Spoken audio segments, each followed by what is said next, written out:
Thank you very much. I'm really honored to have been invited to chair this panel. And I'm also very glad that I share the chair with Helga Konrad. One has to know that Helga Konrad and me, we have been working together 20 years ago. She as a famous Minister for Women's Affairs, and I had the pleasure to be her legal advisor. And we were working on women's rights at the time. We had hard times. Helga attended also the important Peking conference on women's rights, the UN conference in Beijing in '95. And our panel is children's rights, conflict between universality and cultural particularity. And at this stage, I also want to recall that Vienna is also a very important venue for human rights. The Human Rights Conference in 1993 was also dedicated to the very important task of women's rights, human rights. And this was Johanna Donal, our former famous Minister for Women's Affairs, who pushed this theme on the agenda at the Human Rights Conference in Vienna in '93.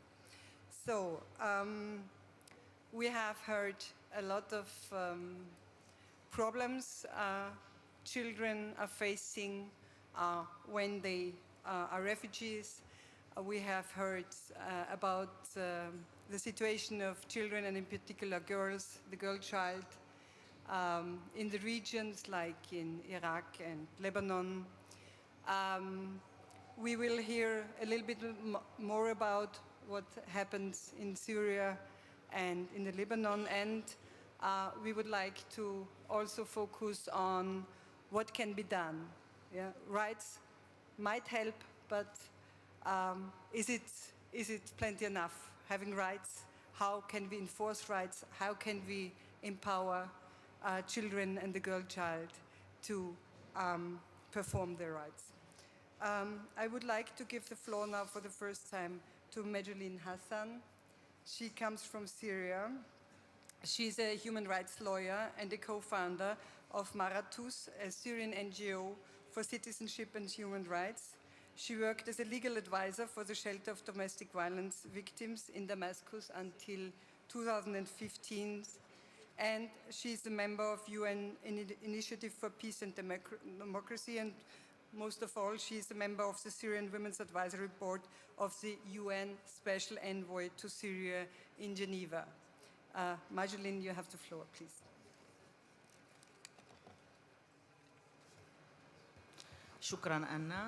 Thank you very much, Anna.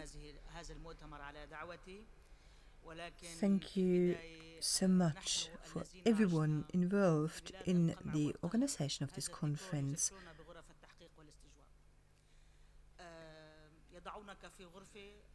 We have been living under oppression and repression, and the decor of this room and all this darkness reminds us of interrogation rooms used by the regimes. But the walls of fear have collapsed, and I truly hope that we will not give a second chance to these walls for being rebuilt again.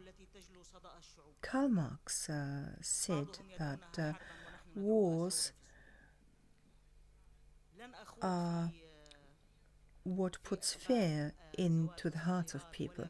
Some people call them wars, but we call them revolutions. My colleagues have just told you about some of the aspects of the problems of the forced early marriages. However, we'd also like to add our own comments and say that this type of exploitation and prostitution actually is a crime that must be repressed by law, and even the intermediaries and agents should get punished. In our environment, these things are permissible, and unfortunately this is not just the case in Syria, where it is prevalent, but also in the Arab Islamic world at large, because of the ideologies, and that I don't want to discuss in detail, but of course you also have some factors that enable this development. Whatever is happening in the refugee camps is part of these enabling factors. Sadly, the competent authorities do not lift a finger to prevent this development from going further. What can be done to prevent the prevalence of this problem? I think that Western communities and Western democracies need to stand up so that we can defend their democratic values, and governments who are very committed. They themselves want to fight for sustainable development and uphold the principle of banning early marriages. This principle is enshrined in many documents adopted by Western states and governments. Legislation needs to be adopted, and wherever it is, it must also be enforced, and that regardless of religions or traditions. Governments need to empower young girls to get access to their rights and supporting networks. We know very well that early marriages also are one of the causes for young girls dropping out of school. Families, instead of permitting young girls to go to school and give them education, very often get in the way and push the young girls towards these early marriages. And the reason, of course, are the economic burdens. We definitely need to recognize that these young girls have sexual rights, since these sexual rights exist, and we also need to explain to young girls what their rights are with relation to their own bodies. Governments, no matter whether they are recipients of programs or initiatives, need to uphold certain principles and ensure and enforce certain rights.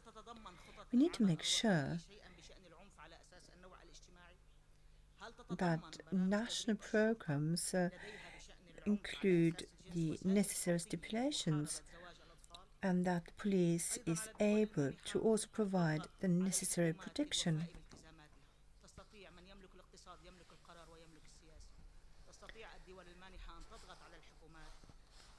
Donor countries and governments should also really put pressure on these governments in order to make them uphold certain rights and their responsibilities under the various contracts and international conventions.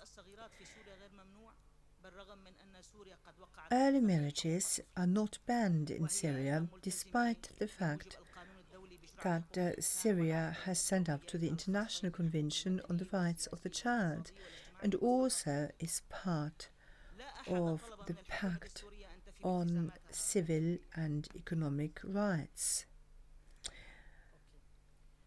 Yes, she has to slow down. We think that governments can definitely exert some pressure. Syria has signed up to the Convention on CEDAW, on the situation of women, on the rights of women.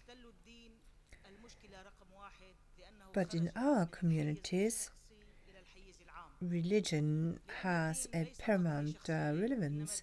It is not only part of our private sphere, but also of the public sphere, and that definitely is a problem.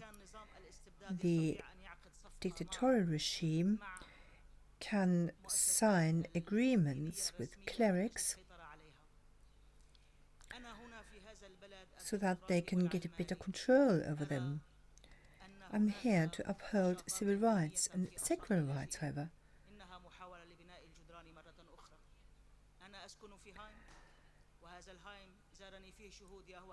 I see that among the refugee camps there are some attempts to also then introduce religious factors right there. They want to get young girls to cover their faces and their hair. I know that I'm in a secular country, but refugees are a vulnerable group and they're exploited because of their vulnerabilities. However, I don't think that this is in the interest of the host country, since it is like a time bomb for them as well. They will make big problems further on, and they will foster criminality by fostering extremism, and that will backfire. I think that integration must be a must, and therefore I should not use the word integration, but what I want to say about that is that refugees should not be exploited. On the other hand, they should also be forced to respect the secular laws of the host country. Ghettos should not be allowed. In Elham, we had that young refugee girl who was forced to wear hijab. Another Iraqi woman, 45 years old, got under pressure from her neighbors. We could tell you so much, but time, of course, is short. In Kirchheim, I was asked by someone whether I was Muslim or not. And he wanted to remind me of my obligation to respect Ramadan.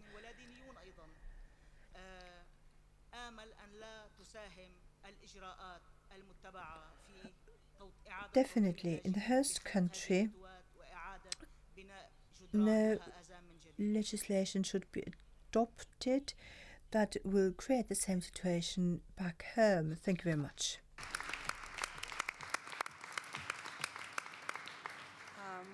Thank you, Majdoleen, for sharing your experiences, and I would like to focus your attention to the fact that what she was telling now, it happened in Austria. In an Austria home for refugees, the little girls are forced by the family and the neighbor to wear the hijab. It was her in front of the Austrian asylum authority who wanted to force her to give a notice about her religion, and they didn't want to accept that she says she's an atheist. So this is Austria. This is a very sensitive task now, what we have here, because the Austrian authorities, the Austrian government have also obligations throughout the international law. And here, at this stage, I have to make the disclaimer. As I am in a high function in the Supreme Administrative Court of Austria, I now have to say that what I say is now my personal opinion, which is not necessarily the same of the court I'm working for. Yes, but nevertheless, I always have been a human rights activist, a human rights defender, and a women's rights lawyer. So we have heard a lot about tradition, culture, and religion interfering into the whole theme. And therefore, I would like next to give the floor to Mrs. Marjo Buitelaar. She's a professor of contemporary Islam and fellow at the Center for Religion, Conflict and the Public Domain at the Faculty of theology and religious studies in Groningen in the Netherlands. Her research interests are Islam in the everyday life, the narrative identity construction, home and belonging in a post-migration context. Ms. Buitelaar, you have the floor, please. Thank you very much. Yes, I think my presentation will be a bit different from the ones we've heard so far for several reasons. For one, I do not do research on refugees. My research is on how people develop a sense of home and belonging in a post-migration context. So that it's a more general topic, but it ties in very neatly, I think, with the topics that we are discussing here. And another way in which my presentation will be a bit different is that I focus very much on the discourse on refugees, and specifically the Dutch discourse on early marriage. And because I will be focusing on the play of words, I want to choose my own words very carefully, and that's why I have taken the liberty to present my presentation as a read-out column. Early September 2015, a Dutch journalist found out that among residents of the biggest registration center for asylum seekers in the Netherlands, there were several Syrian girls in their teens who had come to the Netherlands as brides of male refugees who were often at least 10 years older than them. That night, a Dutch television station dedicated the major part of its news hour to that news item. In my capacity as a professor in anthropology of Islam, I was asked to give an interview. The videotaped interview itself lasted about 10 minutes, and it allowed me to explain how the dire circumstances in the refugee camps put women and young girls in particular in a very vulnerable situation, and all the reasons, that Claire and Jihan have pointed out, and that Bakhtiar and that Majdoleen are also addressing. I had the time to explain about those circumstances and the implications. As an anthropologist, I also felt compelled to critique the term child brides that is being used to designate these young brides. Yes, they are minors, and as minors, they certainly need our protection. I fully endorse everything that you say, Majdoleen. But the term child bride makes it sound, in Dutch at least, even more dramatic than it is in most cases. In Dutch, the term kind, kindhuwelijk, kindbruid, child, refers very much to young children. We usually refer to children in their teens as teenagers or youth. Indeed, Dutch female minors who become mothers are called teenage mothers. Then why not also speak of teenage brides when referring to married Syrian girls under 18? Understandably, but unfortunately, only 2 minutes of the 10 minutes videotaped interview were aired, amongst which my suggestion to speak of teenage brides. The next morning, a local shop owner who recognized me commented on the interview by saying, "That was very courageous of you to speak out like that on television, but I do not agree with you at all. It is a shame that these poor Muslim girls are married off as young children." I couldn't agree with him more, but I felt a bit different about it than he did. A journalist of a local newspaper who interviewed me for a follow-up article on the issue rejected my suggestion to speak of teenage brides rather than child brides. What he wanted to know from me was whether it was true that the Prophet Muhammad had married his wife Aisha at an age when she was still playing with dolls.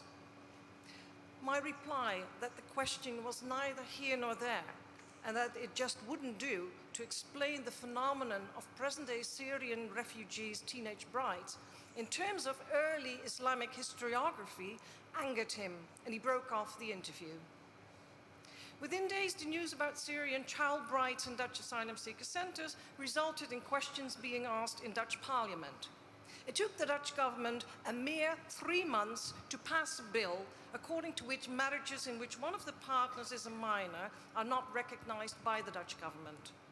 As a result, Syrian teenage brides who have accompanied their husbands to the Netherlands are separated from them and get a formal Dutch custodian, or custody is given to their family members if they have them in the Netherlands. And this is the situation until they reach the age of 18 and they can make their own decisions.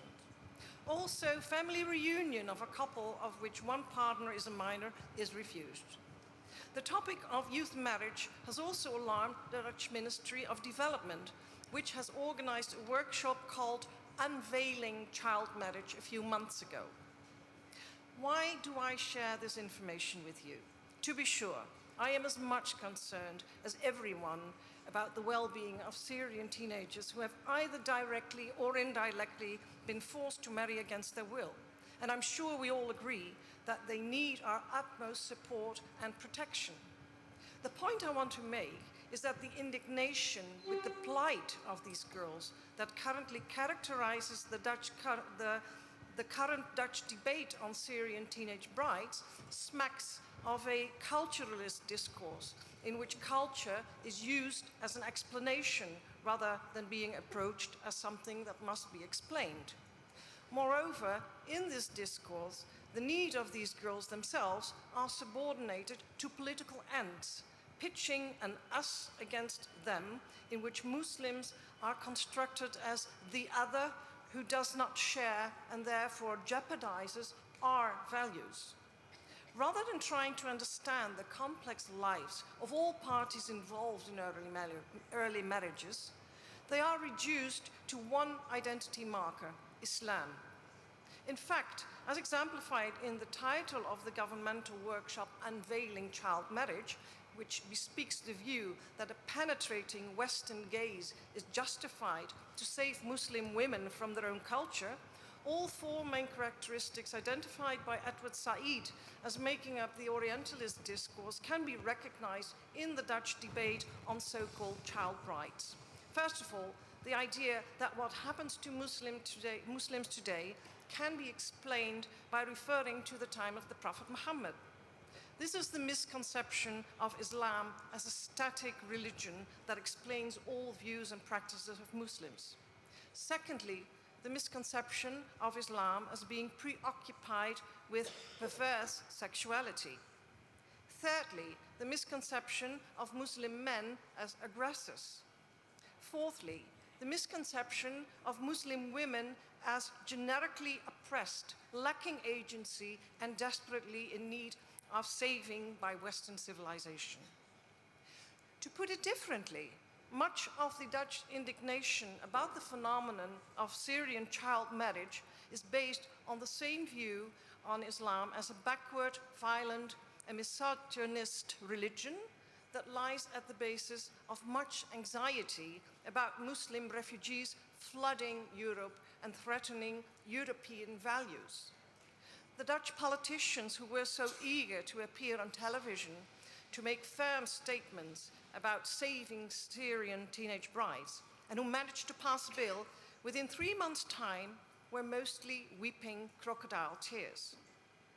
Had they been equally firm in facilitating refugees rather than drive them in the arms of smugglers and human traffickers?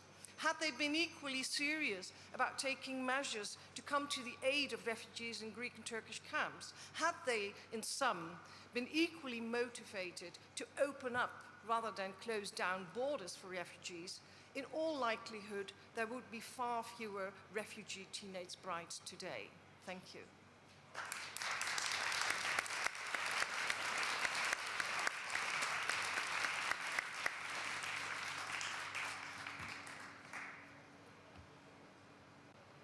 Thank you very much for this very interesting approach, a little bit different approach to the theme as we already heard.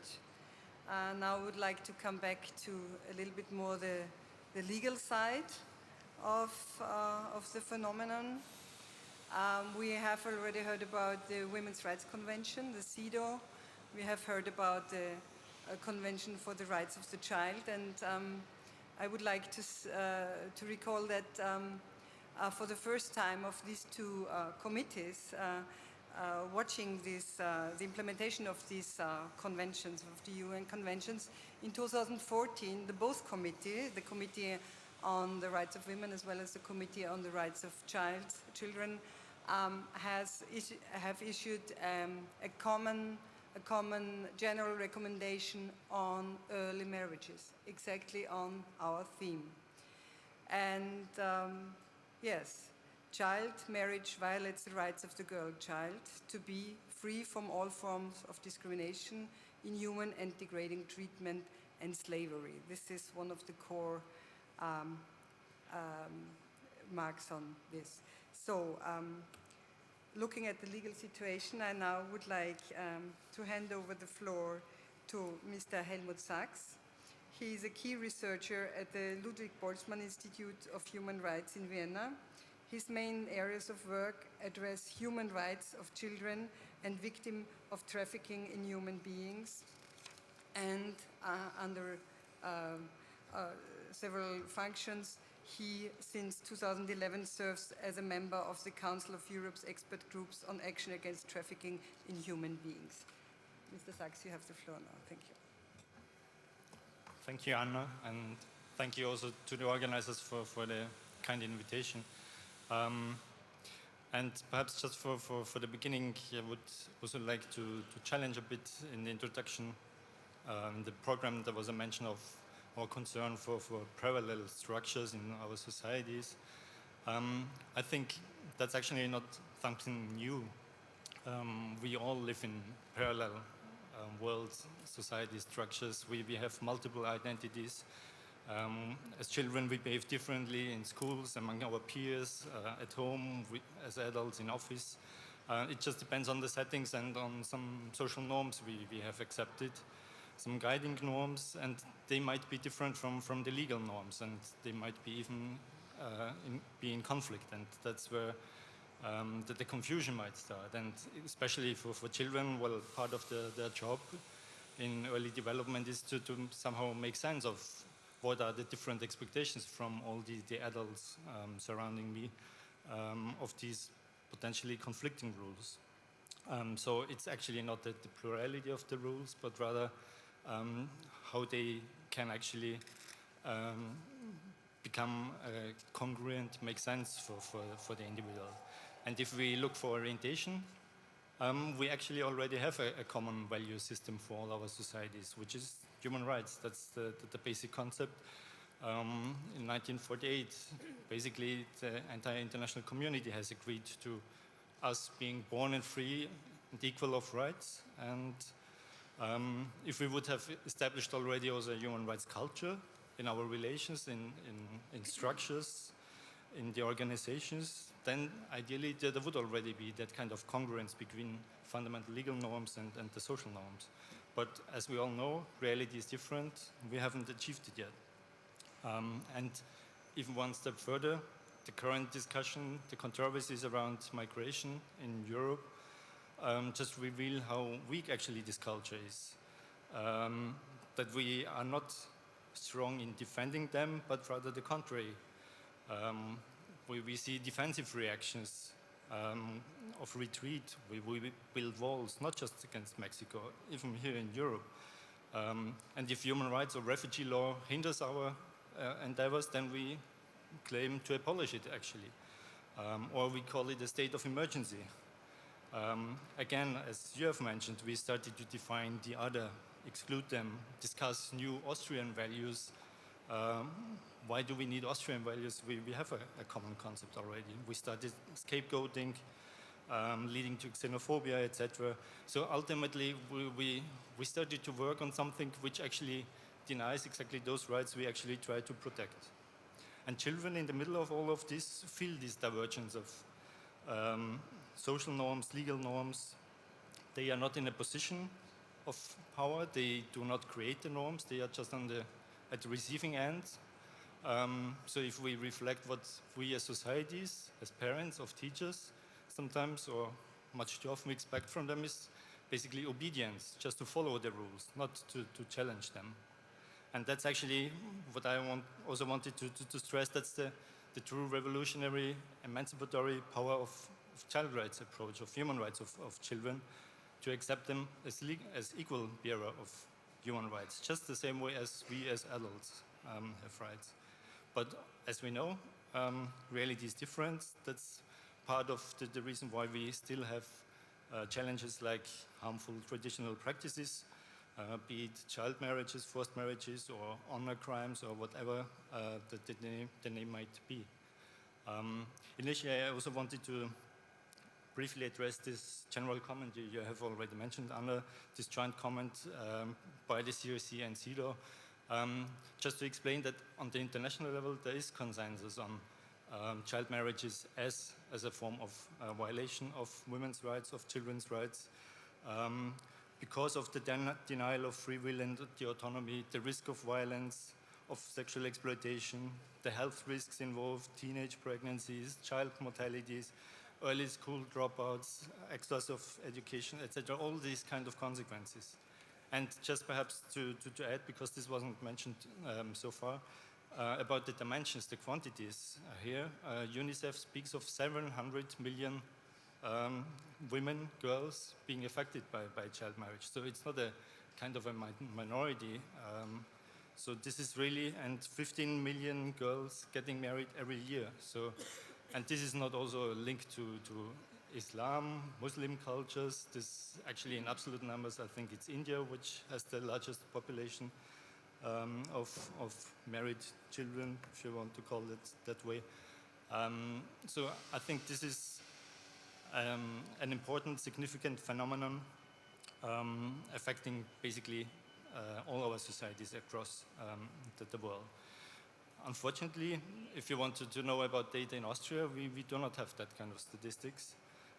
In Germany, middle of last year, there were some numbers given, around 1,500 registered cases.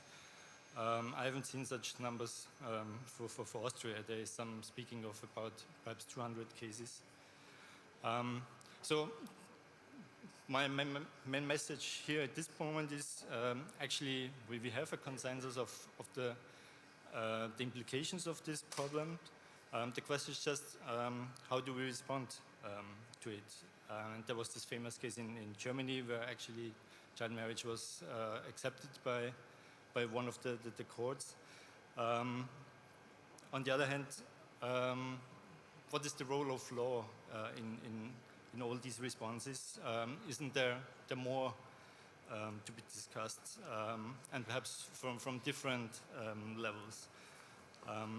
In Austria, for example, we have included a separate offense of forced marriage in our criminal code, section 106A.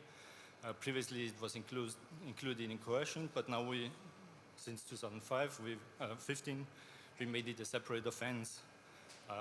And under another section, we made it even punishable if it is committed abroad, irrespective of the laws of that country. And you can get a sentence for up to 5 years for forced marriage. In the civil law, we have provisions that say, well, basically, only at the age of 18, you have the legal capacity to marry. But there are exceptions possible, starting from the age of 16, based on a court decision. There is actually a possibility, if the other partner is an adult and you are mature enough, then you can marry, actually. We can discuss whether there should be a strict 18 ban, for example. Other difficulties from a legal perspective arise when someone claims to be married abroad and comes to Austria. This is a matter of international private law, and basically, usually the rules provide that this is a decision then based on the situation, the law in the country of origin. But we also have this concept of ordre public. So if there is a standard which is contrary to our own fundamental rules, like polygamy, then this should not be accepted, even if it would have been legal in the other countries. But how sure are we that judges know how to apply this concept also in the context of child marriages? My basic point, to finalize already, would be still we have to look beyond the law, or to use it in different ways, because just banning a problem, we see it from different areas like child labor, as such does not is not the end of the story, especially when it comes to what is actually needed in the specific context from a children's own perspective. So we need also structural and institutional responses. To what extent actually, and that's a series of questions I would have, is our staff at child protection authorities prepared enough, trained enough, sensitized enough to identify such situations and how to respond? Or as we have heard of the problems with the asylum authorities, if they do not intervene in such cases where actually there would be indoctrination perhaps of children? Or to what extent is there appropriate resource allocation? Are there enough safe shelters? We have in Vienna, we have one NGO, Orient Express, which can provide safe houses for girls facing forced marriages. But I think they have some 8 places. Well, could be questions. Or to what extent are there psychosocial services available? Or is there appropriate information for those children available to explain them the situation, why we try to enforce a ban on marriage, although their own trusted persons so far have explained them that it is in their own interest to get married that early? Or what about the role of schools and teachers or kindergartens, educators, cultural mediation, etc.? So I think, and this is confirmed also from some field consultations which have been initiated by UNHCR and UNICEF and the International Rescue Committee quite recently, last fall. There's a need also to change the narrative, how we discuss about, especially when it comes to migration, about the current situation. We are not in a situation of emergency. We have seen all the examples here in the conference, also what is going on in the neighboring countries to Syria and what immense efforts there are done by the countries in the region. So for us in Europe, it's certainly not to talk about emergency situations here. We have the resources, as Claire has already mentioned, but this exercise also has shown that we should have, for example, additional priorities to work with the communities, especially at the local level. This is a conference of mayors, of local authorities. Child protection usually is an issue for the local authorities, a field of competence. So there's a need to engage much stronger here. And just to mention also that Vienna as such also has declared it a city of human rights in 2014. It should also be a city of children's rights, actually. So I think from my perspective, from a human rights, child rights perspective, a holistic approach is needed. Not just focus on criminal law, on criminalizing certain situations, which is still important, but there should also be accompanying measures, especially as far as the child protection authorities are concerned, to engage with the communities and to actually also work with the children and to ensure their access to justice. Just my final point, it's a quote from actually a magazine which was published by our institute. We have a service center on human rights education. And actually I found out that the first issue they published in 2006, just to show how old this is, was on child marriages. And they quoted a famous human rights lawyer from Germany, Heiner Bielefeld, who said that while measures against child marriages are necessary, they should always be accompanied by public commitments to open multicultural societies, because otherwise we will end up in forced cultural assimilation and put at risk exactly those people who work for human rights and against harmful social norms in their own communities.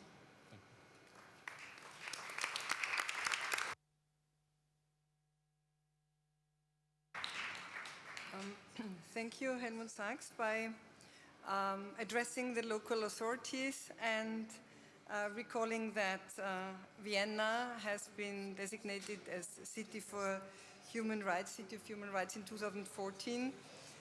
It's a perfect link to my next speaker on the floor. May I introduce Mrs. Shams Asadi. She is the Human Rights Commissioner and the head of the Human Rights Office of the City of Vienna. Mrs. Asadi has many years of practical and academic experience in urban regeneration and urban development with a focus on European and international affairs. The human rights dimension of urban development accompanied her from beginning of her professional life since 2010, when human rights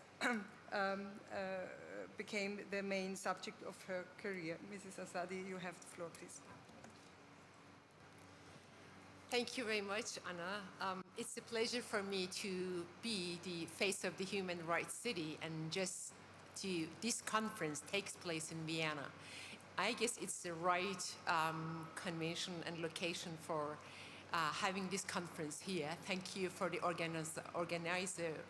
They have the conference here.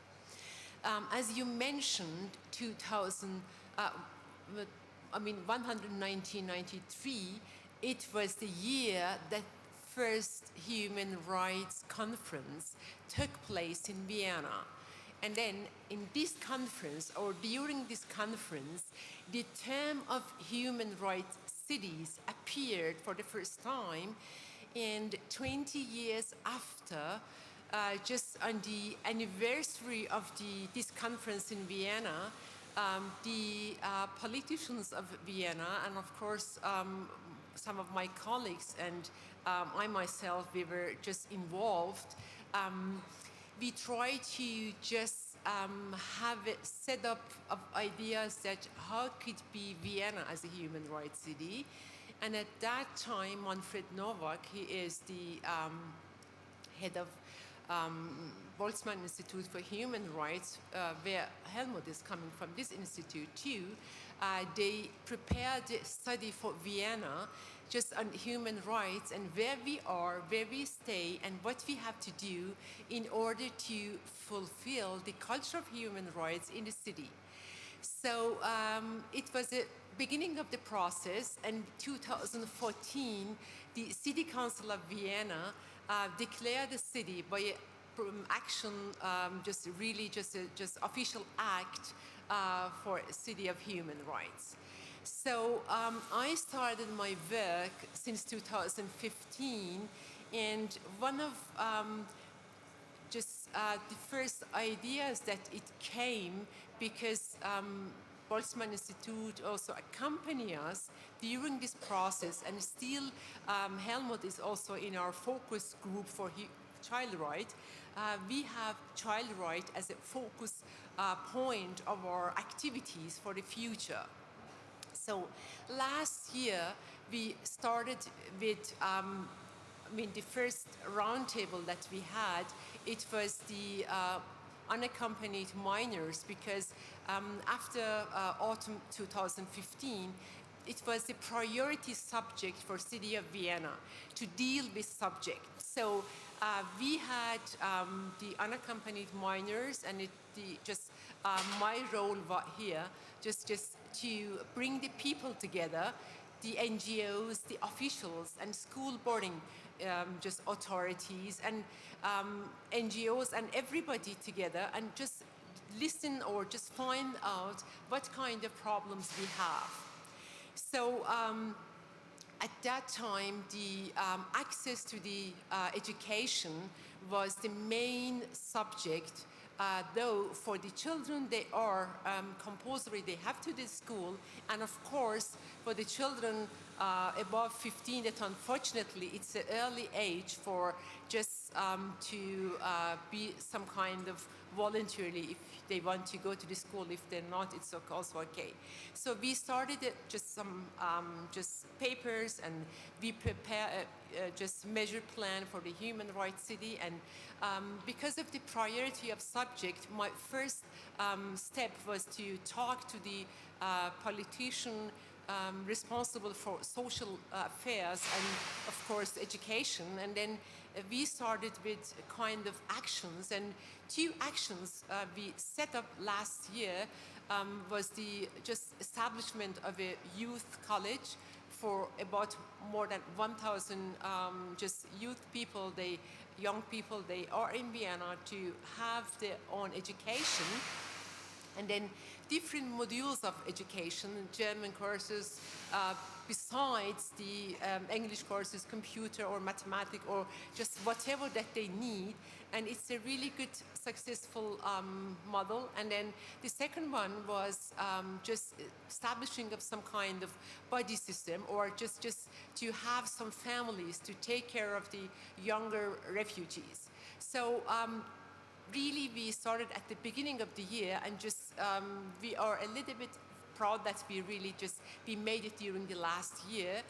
And then we continued with subject poverty and violence. And then during last years, of course, you cannot just, it's a human rights city, and just we take the all vulnerable groups. If it's, if it's Austrian children or child or refugees, both of them, they have, the child right is just valid for everybody in the society. And we help the vulnerable or the most vulnerable groups in the society. And it is the innovative part of it being a human rights city, because just we know integration or just helping the refugees, that we had a lot of discussions in Europe. It's some kind of polarization of the society, but with human rights, just it's above the whole values in the society, or in the it is our values, and we will put it forward. We will help the whole vulnerable groups, if they are Austrians or if they are refugee children. So we have started another project. It's CORE. It's the Center of Refugee Empowerment. It's a huge European project, and we have already, our Department of Diversity Department is the lead of this project, and we take a lot of actions in this field. And then we have, yesterday, Ulrike Lunacek, she mentioned Erasmus+, and we have it in Vienna, and we take through an NGO or just some kind of just NGO, it's Intercultural Center. They take care of the Erasmus+ for refugee kids.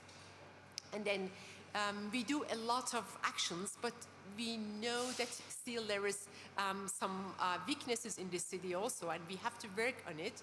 And of course, we deal with Greta and of course the child trafficking, and we have the Rescheibe in Vienna, but still we have to put more energy on child trafficking, because appearing and disappearing of children, it's a huge subject for the city of Vienna too.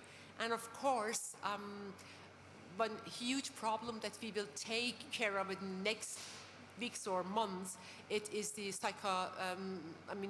psychological or psychiatrical disorder of children, that we have to take part of, just take care of it, and we have to have a new and innovative way to deal with this subject too. So.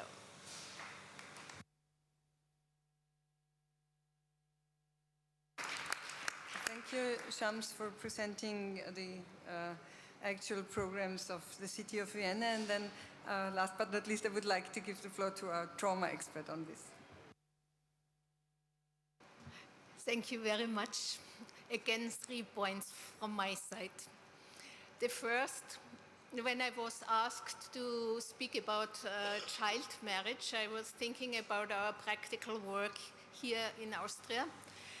And we see one kind of child marriage, special young boys who just got married before they leave their home countries. I think a little bit the idea not to lose the family member. On the other side, also they hope that through legal family reunion, a girl can make the safe way to Europe. I think this is also one aspect. In psychotherapeutic work, we see it mainly when these boys feel very desperate, maybe falling in love with somebody here, as they are in the age to fall in love first time, but they are already married, sometimes with a girl they even don't know really back home. What is sometimes a very difficult situation. Of course, we see mainly the boys. For sure, it's also very uneasy for the girl who is back home. So this is the first point I wanted to make. The second one, we see that communities, refugee communities, sometimes the parents find it very uneasy to let the children go. So I think it's also a form to keep my child. We have the system here, what is good, children can go to school very fast. So as soon as they're accepted as asylum seekers, children will do what children do, they go to school. And parents, there's very less for them to do. So the children are the first to learn the language, the first to understand social system, first to have Austrian friends. And very often parents become very scared and they try to oppress, and it might go up to child marriage. So I think we really have to do something for the parents to help them to also find their second home here, not only their kids. My third point comes back to my practical work, psychotherapeutic work, but also psychosocial work. When we see children who already married, who are sexually exploited, who had to do this difficult way, maybe coming alone all the way from their home countries to here, I think it's very important to address them on 3 levels. Of course, I see the teenager, which the age is, but I think we also have to understand that they are much more mature already, and to be respectful with them, we also have to see that they have much, much more experience, and we have to understand that they are mature. And on the third side, we also have to understand that very often they had not enough childhood. So it's very often in therapeutic work that we have to give them motherly, fatherly care because they need it to become healthy adults. These are my 3 points. Thank you.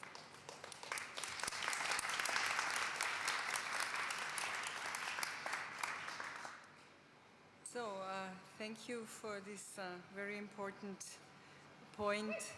And I think this is really here in Austria as a country of destiny where refugees arrive. Yeah?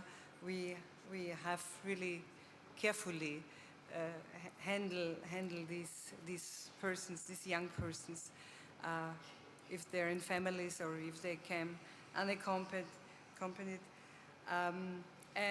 But coming back to the early child marriages, it's for me it's really very let's say unsatisfying that we have some numbers from Germany, but Austria obviously did not yet look at it. And I have to recall a recommendation which the CEDAW committee delivered in 2013 to Austria. So it's not only the other countries which are not obeying human rights as such. The CEDAW committee recommended to Austria, the committee recommends the state party here is Austria, to provide data on forced marriages, disaggregated by age, ethnicity of the victim, and the specific measures taken to combat forced marriages. This is forced marriages which are taking place here in Austria, but one could add Austria shall now look at what has happened to young girls coming to Austria which are already married. And as we know, when arriving in Austria and when seeing the authorities, they have to fill in the form. And the authorities can collect this data because they see how old this person is, and they see if the person claims herself or himself as married or not. And it's very easy to collect this kind of data. But it's very unsatisfying that we do not have this data.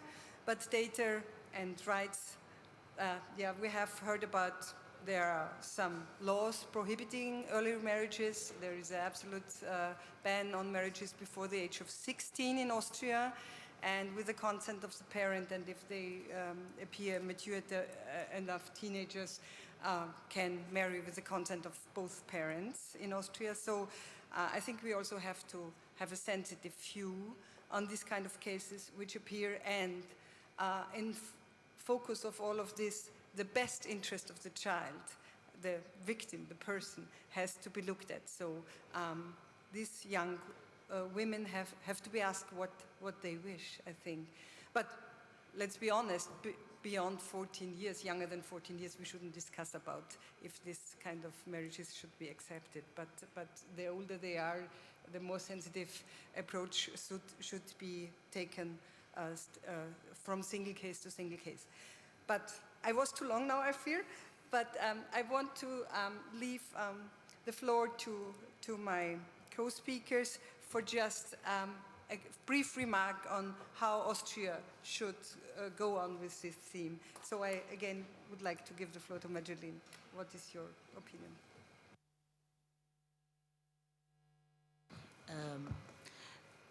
أنا أعتقد أن القانون أولاً. القانون هو الذي يشكل Definitely, the most important preoccupation must be the proper legislation, which needs to be the framework for every possible development. Second, education.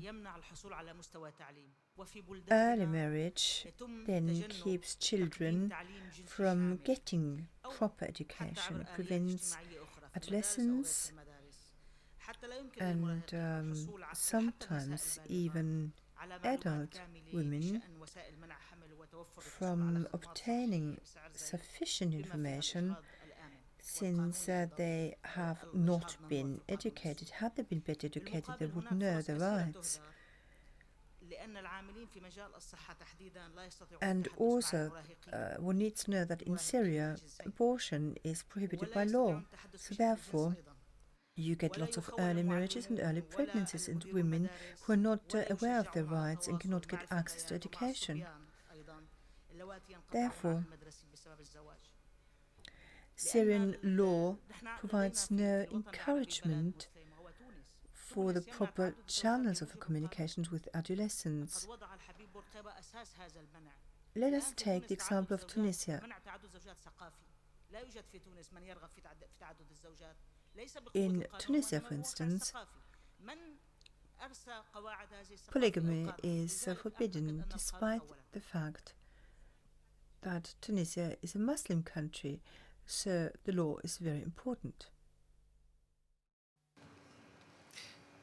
Thank you. Yes, I find it very important what Barbara was pointing out in how we deal, how we try to help these teenage brides when they come here. Again, they need all our support, they need all our protection, but the way that we talk with them, I think we have to take into account that it is not just cognition, it is very important that they know their rights, that they have the education.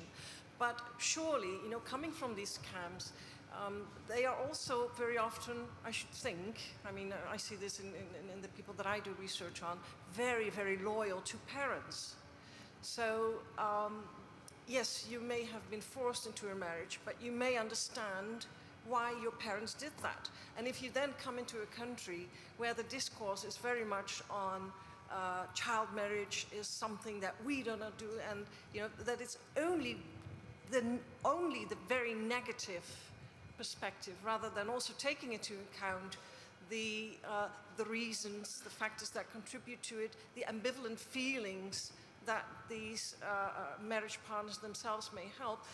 That is not going to help their integration. That's not going to help them feel at home, feel that they have the right to belong to the country of residence. You know, trying to help them, you're actually not helping them as good as you can. And I think that was a bit the point that I wanted to make, and that's why I find your contributions are very, very important. The eye for ambivalence. Yes, thank you. Thank you. Helmut Sachs, please. Well, what just immediately came to my mind is actually that we should also be aware, even in countries like Austria, it's not that uncommon that we had arranged marriages some years, decades before. So again, this is not something which is just something for other countries, but the questions of status of children, as I mentioned before, also should be discussed in our countries as well. To what extent do we respect autonomy of children and provide them, for example, means of participation? So I think participation would be also one of my key recommendations, so to say, to work with the communities, but also with the children themselves, to give them a possibility to speak about the situation, to explain, as we have already heard before, in order to also make any measures we take more sustainable, because otherwise, if children do not see the background to all what we expect from them, then it will not be effective in the end. A second point, just I think we need an assessment of our child protection systems, not a paternalistic child protection system, but one which respects the rights of children based on the best interests of the rights of children principle. To what extent do child protection authorities work together with therapists, teachers, parents, communities, in order to not just discuss this time isolated child marriages. In a few months we might discuss again FGM, other practices, polygamy. I think we need to have a more comprehensive approach, which is linked to this question of what are our fundamental norms and how do we actually protect them, and what kind of instruments can we give to the children to actually get out of these kind of situations of exploitation. Asadi, please. I mean, education is very important. We try to have it in Vienna. It's some kind of, I see the colleague from the diversity department, they have it start Vienna, integration from the first day, and it's some kind of consciousness building. And I guess maybe we could just include child rights also over there. The second thing that it comes to my mind is empowerment, or using the expertises that they bring with them. Because people, they come to Vienna or just to come to Europe, they have a lot of experiences, they have a lot of expertises that we have to use them. And in some cases, we've started in Vienna to use them. We have a good example on FGM. Just physician from Sudan, she works for consciousness building in communities. And we just noticed that within a really short time, what kind of success we arrive just if we use the expertise of people from own communities. So we have to just make it more intensive, or just we have to just find out about the qualifications of the people and use them. And I guess if we bring all of them in just one area, so we could be very successful.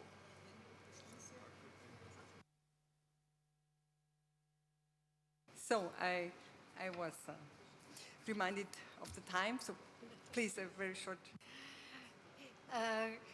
What I learned here this morning is that the problems in countries like Lebanon and the bordering countries are really different from the problems we have here in Europe. In a way, I think child marriage you have to deal in a totally different way than we have to deal here in Europe. But what I think it's in common, we need psychotherapeutic, psychosocial support for the victims there and here also, and we need the resources for this. Because it's a human right if you are violated in your human right to get rehabilitation. And so I think we need more resources for this in every part. Thank you. Thank you so much. I briefly would like to conclude now with a conclusion that I think there has much more to be done here in Austria as well. Yeah? The authorities, governments, local authorities have to look at the children because they are under our custody. Austria is addressed when they are refugees, asylum seekers, or people who have already the status. Austria has to protect these persons, yeah?